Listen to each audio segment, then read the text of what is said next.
First, I want to say I'm enjoying watching Esther, Abraham demonstrate their stability while the boat is having quite a dance. So it's a nice metaphor to witness. Yeah. I wanted to chew on a few things that you had said recently and also in the past.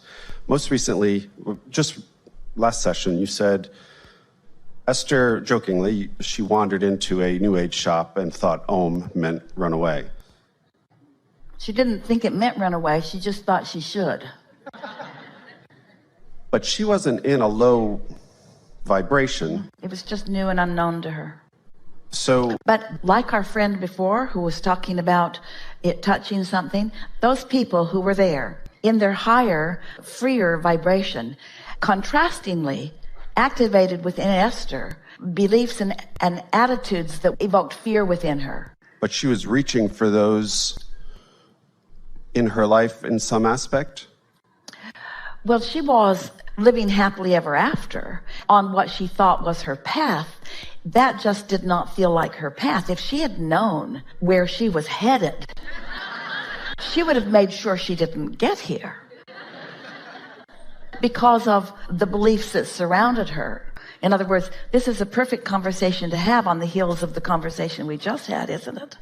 This alternate reality that Esther is living that feels so familiar and like nothing else would possibly do was at one time a very distant stranger. When Esther first meditated and began receiving us, if we had said to her that someday you will be doing what she is now doing, she would have made certain that that did not happen from that vantage point. There's a few things that I guess are stirring in me. One of them then is you also talked about words have an energy. And there's times where I feel like I talk with people and their words and their energy don't match up from my perspective. It happens almost everyone. Esther teases the music doesn't match the lyrics. And we use the expression, it's vibrationally inaccurate. Sometimes people use words to compensate for how they feel. And sometimes they use words to try to affect what others feel when they hear the words. But it always, from a tuned in, tapped in, turned on standpoint, is inauthentic.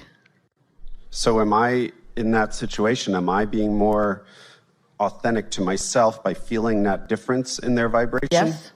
And are they being authentic to themselves by using words that they hope maybe will match a vibration that they don't yet feel? Well, let's go back to what we were saying earlier. Everyone's just doing the best they can do from wherever they are. And so rather than try to sort it out in this way, instead imagine having awakened and you're in alignment and you're feeling great. And now you're having a conversation with someone and you can feel that they don't really mean what they're saying, that they're not sure-footed in it, but you're having a step 5 moment, and so you have one intention and one intention only, and that is to inspire their connection so that their words and their music do match. And what if I don't feel like doing that? If you don't feel like doing that, then you are a perfect match to them and you belong together. You've attracted each other from that basis of tuning rather than from this basis of tuning. And we want to hear the next question that you got, but here's something really worth thinking about. Anytime anyone comes into your experience, it's because the law of attraction has matched you up. And the law of attraction is matching you up for this variety of reasons. You might be flying high and they might be too, and that's why you matched up. You might have a strong answer to a strong question, and you might be the answer and they might be the question, and that's why you matched up. You might be focused upon the opposite of what you really want, and they might be focused upon the opposite of what they really want, and that's why you matched up. In other words, there are a lot of versions of this alternate reality, aren't there? And maybe I'm confusing some of the aspect then, but I feel like I've done personal coaching and I've trained coaches, and one of the things that I saw very often when someone first starts to learn about how to coach is they want to coach everyone. They meet somebody in an elevator and in those 10 seconds, they want to change their life.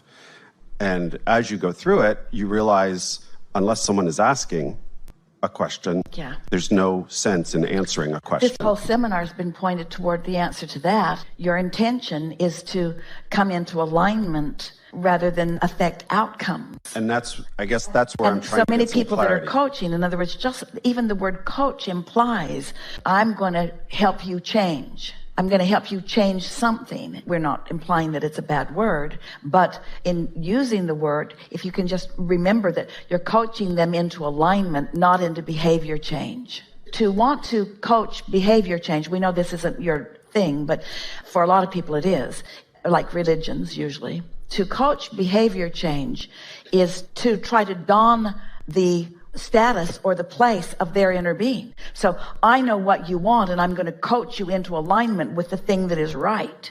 Where coaching someone into alignment with who they really are is coaching them into their reason for being, coaching them into the intentions that they held while they were born, coaching them into their evolutionary experience. Ooh, what a difference that is. And yet I feel like sometimes if I get on an elevator here on the boat where there's 3,000 people or something, some people you get on and you play with immediately. You have a good time for the 2 or 3 floors you're together and off they go. And there's other people that I can feel we don't have anything to share with each other. And for me, that's discernment. That's the same skill I use for picking an apple in the supermarket. Yeah. A brown spotted apple is not an apple I'm going to choose today. If I was in a lifeboat for 30 days and it floated by, I'd grab it and hungrily eat it down. Yeah. So just don't be a desperate coach. Right. But that's where I'm trying to now feel the distinction between you saying, raise your vibration, you attract everyone and you'll play happily with everyone that plays with you. And yet I feel comfortable with where I am and how I control my vibration. And I feel like there's some people that they're not the apple I want to pick at that There's moment. something deeper in your question even than what you're articulating. And that is, how do you choose the people to which you want to apply your coaching skills? It's not even about coaching. I'm not really talking about that. I use that as an analogy. It's just somebody that I want to interact with, talk to. We were applying the idea of coaching to the idea of communicating, uplifting. In other words, you're a born teacher. And so that's sort of always part of your vibration. Even as you say, the discernment that this isn't a good time is an important thing. So let's go back to what we were getting at. So as you are interacting with others, there is always a vibrational meeting. And the law of attraction is underway all the time. Now, it might seem like it's just a random meeting on an elevator, but it never is. There's always vibrational understanding from the broader perspective point of view. Every rendezvous has that deeper meaning. And so we liked your words. You want to be in touch with who you are so that you are discerning what to offer in any moment in time. Yes? We'll hear more of your questions because there's something here that's going to be really fun when we find it together. Yes? I think what comes up for me and my wife is then we start to question. It's easy to put ourselves in the negative position if we bump into somebody who's not vibrating very high, not happy, not offering us something, because then we start to think, so where am I at now that I brought this into my life? And I tend to want to say, maybe they needed me to be where I am, and that's why someone that I don't want to play with bumped into me. Well, that is always the attitude that we would have about every rendezvous, is that, first of all, nothing is ever going wrong, and it is always working out for me. And since I am a teacher, and it is working out for me, then it is working out for them as well. This is where learning behaviors doesn't leave you in as effective a place as being intuitive to a situation. And being intuitive to a situation is all about that practiced alignment, and sort of where we started this gathering a few days ago, the personal acknowledgement of what influence I'm under. And so as more and more you acknowledge that you are under the influence of source, or at least you know the difference between when you are and you aren't, so that you're not robotically or in a methodology going through the motions of something. Instead, you allow most of your actions to be inspired actions. And then what that leads to is more of an understanding of every rendezvous. Esther had a recent experience of something that she knew that she had an off vibration when she moved forward. And then we're not wanting to get too involved in the details of this. So let us find a way of describing this, because it was a very meaningful experience for Esther. So she knew she was off, and she took action anyway, because the situation was immediate, and she can always take a path of least resistance. So what we're getting at, and we think it's what you're reaching for too, is if I think I'm taking the path of least resistance, and then I think I'm taking the path of least resistance, and then I think I'm taking the path of least resistance, am I on a path that's going to lead to no resistance? Contemplate that. Well, seems logical. The path of least resistance should lead to no resistance.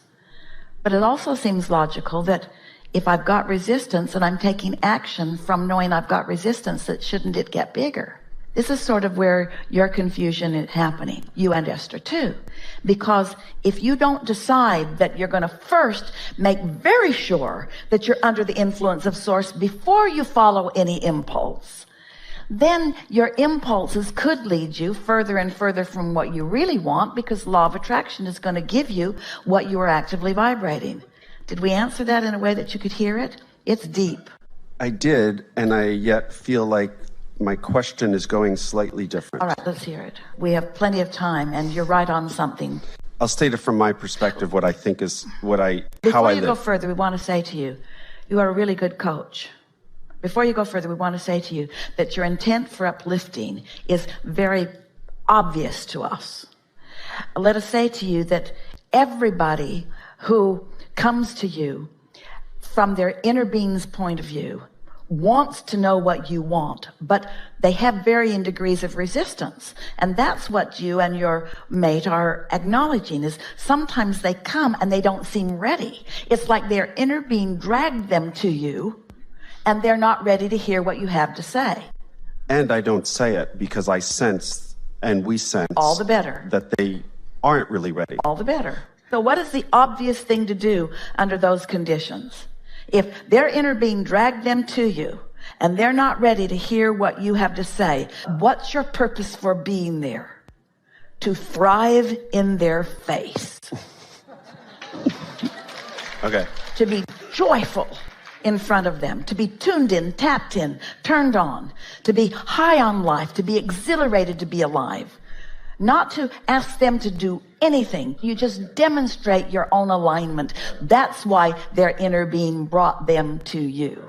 Now let's take this a little further. So that means there are vibrational attributes of a problem that somehow match up the vibrational attributes of the solution, because it's the same stick, yes? The fact that you're on the same stick, you're thriving and they're not, you're prosperous and they're not, whatever, you're healthy and they're not, doesn't matter. It's the same stick. And so the law of attraction brings you together because there is a vibrational sameness on that stick. The question is, which end of the stick is going to dominate? And everything that we've been talking about in these days that we've been together is you being able to maintain your end of the stick while you're viewing their problem. And that's what the difference between a step 1 moment and a step 5 moment is that when you're tuned to it really often, and there they are, you're together because you've got the same stick going on, and you know something that they want to know, or even vice versa. But your intention has been for a while, you got out there ahead of it even before you met them, to be in vibrational alignment with who you really are. And so there they are, and they're not ready for your words, but maybe they are. There might be some inspiration that flows from you, and it might just be the playfulness that you have with each other, or your zest for life. And that's usually what'll happen. There might be one exploratory statement or one insight, and if it's met with resistance or confusion, okay, it's not worth pursuing at that point. Yeah. Okay, I think I feel good with that. Just the word pursuing is worth considering, because you live in an attraction-based universe. And in an attraction-based universe, you need never pursue anything. Just establish a vibration that is steady, and what matches it will come to you. Yeah. Okay. Really good.